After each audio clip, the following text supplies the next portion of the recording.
The Zephyrian Dominion's flagship Mindrender descended through Earth's atmosphere like a falling cathedral, its crystalline hull refracting sunlight into prismatic warnings across the Iowa sky. Admiral Vexthaner felt the familiar rush of conquest euphoria. As his neural web connected to millions of subordinate minds, each one trembling with anticipation of another world's submission. Below, in Des Moines, Clara Martinez continued deadheading her petunias. The massive vessel settled above the suburban neighborhood, its shadow swallowing entire city blocks. Emergency broadcasts screamed across every frequency. Military jets scrambled. World leaders convened in emergency sessions. The Zephyrian psychological assault began waves of telepathic dominance designed to inspire awe, terror, and inevitable surrender. Clara reached for her watering can. "Mom!" shouted her neighbor, Jerry, running across his lawn. "Did you see the ships we need to evacuate?" "I saw," Clara replied, adjusting her reading glasses as she examined a wilting rosebush.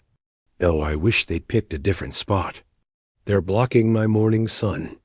From the Mindrender's bridge, Vexthaner extended his consciousness earthward, expecting the usual cascade of human terror to flood his senses. Instead, he encountered something impossible: a void. In the midst of 8 billion screaming minds, one sat in perfect, irritating silence. His second in command, Sith Mira, shared his confusion through the neural link. "Admiral, there appears to be an anomaly in Sector 779. One consciousness is ... unresponsive." "Expand the projection," Vexthaner commanded. Full psychological assault. Concentrated burst. The air around Clara's house shimmered with telepathic energy. Windows rattled. Car alarms shrieked. Dogs howled. Clara looked up briefly at the noise and returned to her gardening. "Honestly," she muttered, "some people have no consideration." For the first time in 3 centuries of conquest, Admiral Vexthaner felt something alien to his species: bewilderment. The old human woman was genuinely, thoroughly unbothered, not defiant, not brave, simply unimpressed. Her indifference created a null space in his hive mind that felt like missing teeth. As Clara settled into her porch chair with a cup of tea and yesterday's crossword puzzle, she had no idea that her complete lack of reaction had just sent the first hairline crack through an empire that spanned galaxies. Asterisk. The Zephyrian High Command assembled in emergency session within the Mindrender's war room, their crystalline forms flickering with agitated bioluminescence. 3 days had passed. Since first contact, and Earth remained unconquered, an unprecedented failure. "Show me this anomaly again," demanded Supreme Overlord Keth Razak, his mind voice cutting through the neural chatter like a blade. The holographic display zoomed in on Clara's modest 2-story home. There she sat, methodically working through a jigsaw puzzle while their most fearsome dreadnoughts hovered overhead like frustrated wasps. "We've deployed Class 7 terror projections," reported Vexthaner, his usual confidence shaken. "Nightmare cascades that have toppled star empires." She asked if we were quite finished with all that racket. Clara had indeed said that, stepping onto her porch Tuesday morning to collect the newspaper. She'd glanced up at the mile-long warship with the same expression she reserved for leaf blowers. "And construction noise. Perhaps she's damaged?" suggested Seth Mira. "Brain trauma, medication, some form of human neural deficiency?" The High Command had run every scan imaginable. Clara Martinez was perfectly healthy, a 73-year-old. Retired librarian with normal human physiology. Her tax records showed she'd raised 5 children, survived her husband Harold's death 3 years prior, and maintained a small garden that had won the Neighborhood Beautification Award twice. "Deploy the submission array," ordered Keth Razak. Full-spectrum psychological warfare. The fleet reorganized into a perfect mandala formation. each ship a node in a pattern designed to crush the will of entire species. Energy crackled between vessels as they charged weapons that targeted consciousness itself. Clara emerged from her house, carrying a plate of chocolate chip cookies. "Jerry?"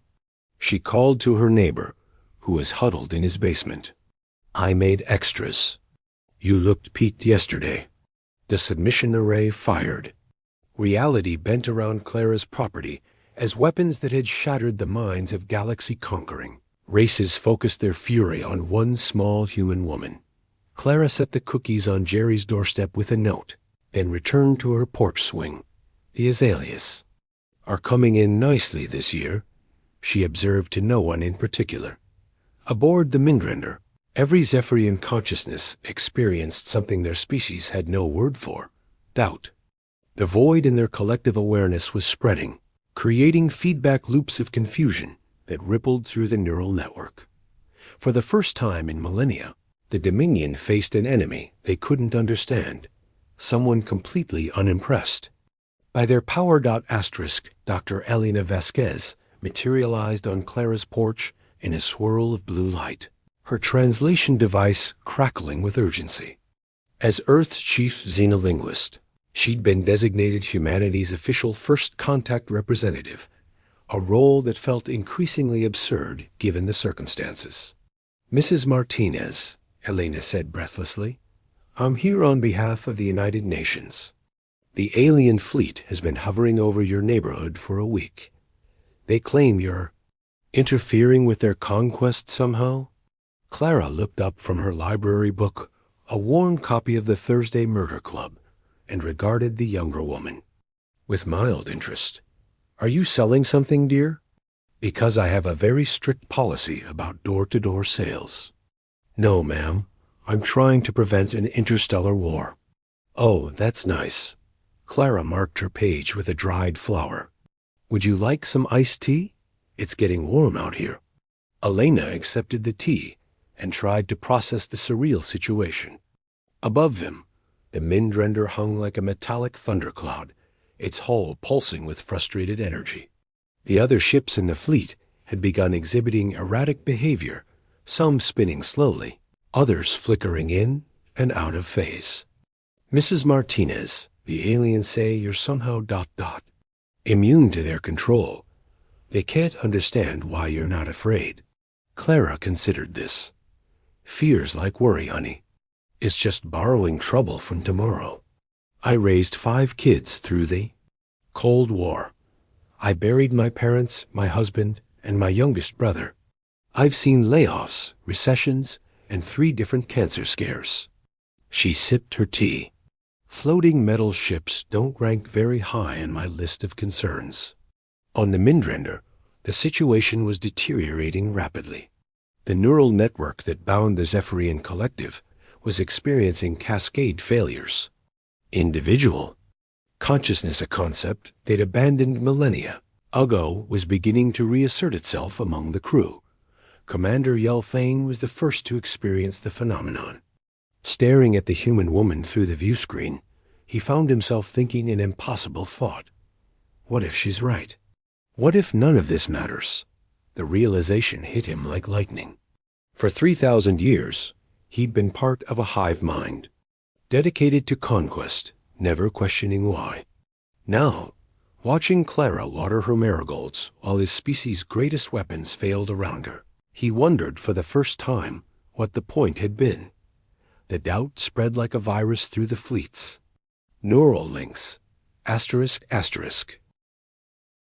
Supreme Overlord Qthrazak descended from the command ship in person, his crystalline form crackling with barely contained power.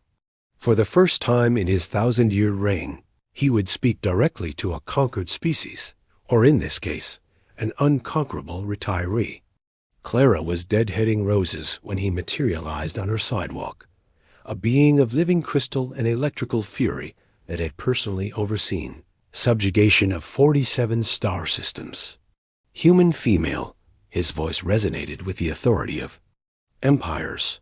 "I am Qthrazak, Supreme Overlord of the Zephyrian Dominion. You will kneel before—" "Excuse me," Clara interrupted, not looking up from her pruning shears. "You're standing on my lawn. The sidewalk is public property, but the grass is mine. The supreme overlord terror of the galaxy, destroyer of civilizations, took a step backward. I have come to understand why you resist our influence," he continued, though with less conviction. "No being can be truly immune to awe." "Oh, I'm not immune to anything," Clara said, finally looking at him. "I get migraines when it's humid. My knees ache when it rains, and I cry at dog food commercials. I'm just not impressed by bullies, sweetie. Doesn't matter if they're playground kids or floating space crystals."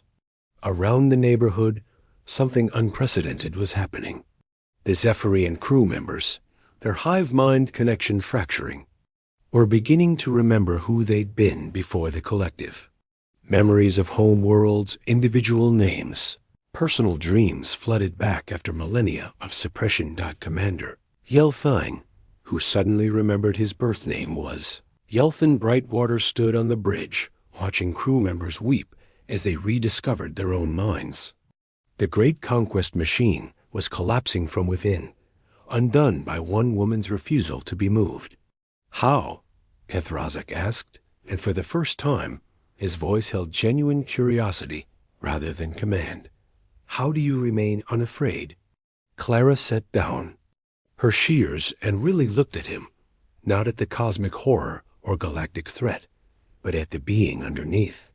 What she saw was someone very old and very tired, held together by habit and hierarchy.